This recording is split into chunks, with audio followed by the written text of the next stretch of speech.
Hello viewers, আসসালামু আলাইকুম। ঘর.কম চ্যানেলের পক্ষ থেকে আপনাদেরকে আবারও স্বাগতম জানাচ্ছি। আজ এসেছি রমজানের সারাদিন রোজা রাখার পর ইফতারে শরীরকে সতেজ করার জন্য ঠান্ডা ঠান্ডা বেলের শরবতের রেসিপি নিয়ে। আশা করি এই রেসিপিটি আপনাদের খুব ভালো লাগবে। ভালো লাগলে আমার চ্যানেলটিকে সাবস্ক্রাইব করে পাশে থাকা বেল আইকনটি ক্লিক করবেন আর সবার সাথে ভিডিওটি শেয়ার করবেন।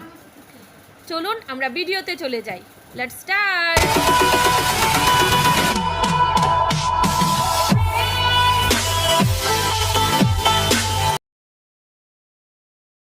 বেল খুব উপকারী একটি ফল। বেলের শরবতের প্রশংসা অনেকেই শুনেছেন। পুষ্টিবিদরা বেলের শরবত খাওয়ার পরামর্শ দেন, তবে বাড়িতে তৈরি বেলের শরবত সবচেয়ে উত্তম। বেলে রয়েছে নানা রকম পুষ্টিগুণ, যেমন vitamin C, vitamin A, calcium ও ফসফরাস, যা পেটের রোগে জাদুকরি কাজ করে। তাছাড়াও বেল ত্বককে অনেক সুস্থ রাখে।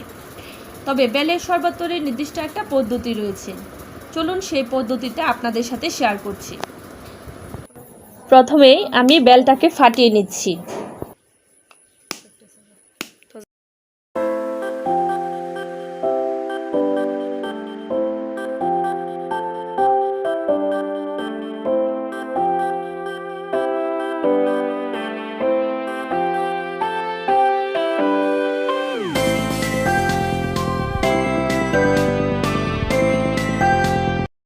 এখন একটি বড় একটি সার্ভিং বোল নিয়ে নিচ্ছি। তারপর একটা চামচ দিয়ে বেল থেকে শাঁসগুলোকে ভালোভাবে ছাড়িয়ে নিচ্ছি।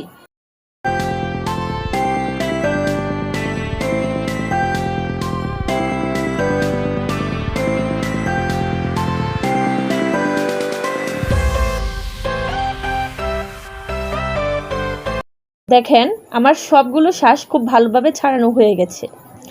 এখন আমি সবগুলোকে হাত দিয়ে ভালোভাবে কষলিয়ে নিব। এর মধ্যে 1 গ্লাস ঠান্ডা পানি অ্যাড করে ভালোভাবে কষলিয়ে নিয়ে শাঁসগুলোকে আলাদা করে একটি ছাঁকনি দিয়ে ছেঁকে নিব। ছাঁকা হয়ে গেছে।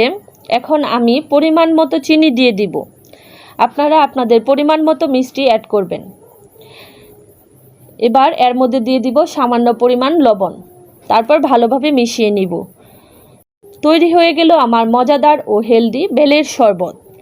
ভিউয়ার্স, আপনাদের যদি আমার ভিডিওটি পছন্দ হয়ে থাকে তাহলে লাইক, কমেন্ট, শেয়ার করবেন আর আমার চ্যানেলটিকে সাবস্ক্রাইব করবেন আর পাশে থাকা বেল আইকনটি ক্লিক করে দিবেন। আপনাদের লাইক ও কমেন্ট আমাকে অনেক বেশি উৎসাহিত করে। ধন্যবাদ সবাইকে। আল্লাহ হাফেজ।